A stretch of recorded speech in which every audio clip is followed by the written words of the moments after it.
Hi అండి, నమస్తే. మనం ఈరోజు షార్ట్ వీడియోలో అయితే ఈ మిరప పంటలో ఈ కొసలు మోడ సమస్య అనేది కంట్రోల్ అయ్యి మనకు అధికంగా పూత వచ్చి ఆ వచ్చిన పూత కాప్ సెట్ అవడానికి పనిచేసి ఒక రెండు బెస్ట్ కాంబినేషన్స్ అయితే తెలియజేస్తాను. వీడియోని పూర్తిగా అయితే చూడండి, లైక్ చేసి ఛానల్ని తప్పకుండా సబ్స్క్రైబ్ చేసుకోండి, ఫాలో చేయండి. వీడియోలోకి వెళ్ళినట్లయితే మనకు ఈ మిరప పంటలో ఎర్రనల్లి నల్ల తామర పురుగు ఉధృత ఎక్కువగా ఉంది. దీనికి ఒక బెస్ట్ మంది అంటే మనకు వారధి అగ్రిటెక్ వాళ్ళది ట్రాజెంట్ అనేది మనకు చాలా ఎక్సలెంట్గా అయితే పనిచేస్తుంది. ఇది ఎర్రనల్లి నల్ల తామర పురుగును కంట్రోల్ చేసి మనకు పూత అధికంగా రావడానికి, గ్రోతింగ్ రావడానికి పనిచేయడం జరుగుతుంది. సో ఇది వచ్చిన పూత కాప్ సెట్ అయ్యడానికి ఇది చాలా ఎక్సలెంట్గా అయితే పనిచేస్తుంది. దీని కాంబినేషన్లో మీరు ఏరిస్ కంపెనీకి చెందిన అగ్రోమిన్ మ్యాక్స్ అయితే అందించండి.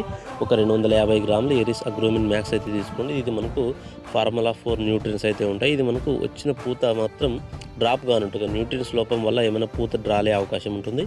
ఆ పూత రాలకుండా ఉండడానికి మ్యాక్స్ అయితే చాలా ఎక్సలెంట్గా అయితే పనిచేస్తుంది. ట్రాజెంటా అలాగే మనకు ఈ అగ్రోమిన్ మ్యాక్స్ అయితే కలిపి స్ప్రే చేసుకోండి, మీకు మంచి రిజల్ట్ అయితే రావడం జరుగుతుంది. వీడియోని చూస్తున్న వాళ్ళు లైక్ చేసి ఛానల్ అయితే తప్పకుండా సబ్స్క్రైబ్ చేసుకోండి. ఈ కాంబినేషన్ ప్రకారంగా ఒకసారి స్ప్రే చేసి చూడండి, రిజల్ట్ అయితే మీకు మంచి రిజల్ట్ అయితే రావడం జరుగుతుంది.